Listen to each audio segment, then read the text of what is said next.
Honourable Mark Patterson. Madam Speaker, it's a great honour to rise on behalf of New Zealand First to reply to the Prime Minister's speech. 2025 is not only going to be a good year for our rural communities, it is going to be a great year. The stars have absolutely aligned. And Madam Speaker, I have got great news for Nicola Willis.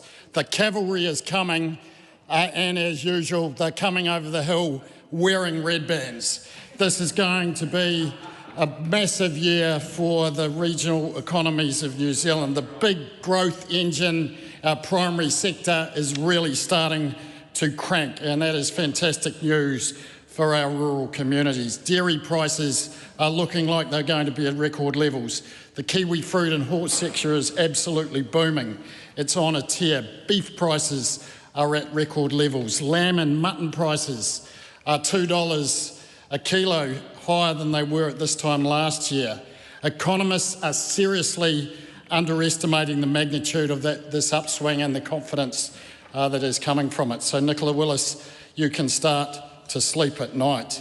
And let's not forget, this is what we do really well in New Zealand. We are essentially, our economy has been built on our ability to turn grass into protein. Our farmers, our pastoral farmers in particular, are the rock stars of world farming in that regard. And wasn't it great today, those of us that got to enjoy the National Lamb Day celebrations out on the lawn and that magnificent lamb cutlets that we had out there. This country has got a massive heritage in sheep farming. This country was literally built off the sheep's back, and it's great to see a day like this that encourages everyone to come together over the barbecue, over some chops, and just celebrate that great heritage and the hard-working men and women that are involved in that industry. The primary sector makes up a massive 80% of our export earnings. This is an incredible statistic. What happens in rural New Zealand matters. $1 spent by farmers is $6 that permeates around the wider communities, not only into our small towns and our rural communities, into our provincial towns and into our cities. And that will eventually, Nicola Willis, end up in the Treasury coffers as well, as our tax take is swelled. And Ricardo Menzies March, that's how you deliver public services in this country. And it's complemented as well by a government that understands farming. Do not underestimate this key component in this recovery. A government that understands farming, primarily because so many of us are farmers or have been brought up on farms and understand that you cannot hobble this industry with unnecessarily red and green tape. And RMA reform is at the core of a lot of what we are doing, and boy, are the primary sector grateful to have us here. Our rural communities also welcome the focus this year, the renewed focus on tourism. Tourists, as nice as Auckland and Wellington are, they do not come to New Zealand to visit Auckland and Wellington. The destinations they want to come to are Wanaka and Waitomo, to the West Coast, to Martinborough, to Russell, to the Catlins. That's where New Zealand's competitive advantage is. That's why people from all over the world, high-value tourists and backpackers, will come so far to see something so special, and that is primarily in rural New Zealand. And those digital nomads, we welcome them with open arms, and just saying that Lawrence has free Wi-Fi if they're listening. So my key focuses this year are two things: water and wool. The thing that I get asked about most when I'm out and about is what is happening with wool, and I'm absolutely delighted to have that delegation and been entrusted by Minister Macleay in that. And the first thing that we're doing is making sure that KO reopen their tenders so we can reverse that fiasco. We will have more to say on that soon.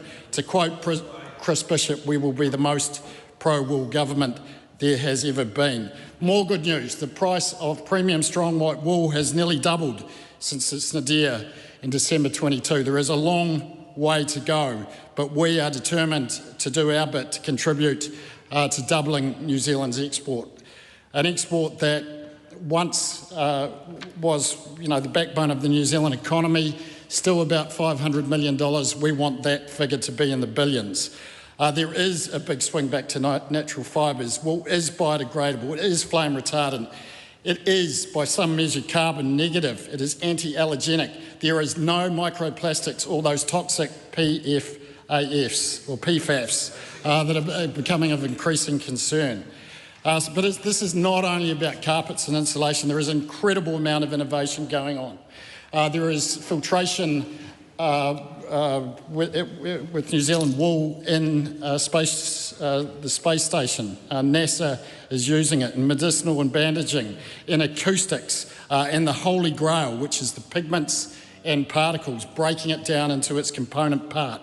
This is the game changer. There was a major investment announced just before Christmas for a commercialisation of that in Christchurch. So there is a lot going on. What am I particularly doing? I'm in the process of re-establishing industry leadership that founded with the end of the Wool Board, bringing key stakeholders together in what is a disparate leadership structure.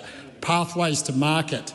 The auction system has completely failed to connect growers with end consumers and value.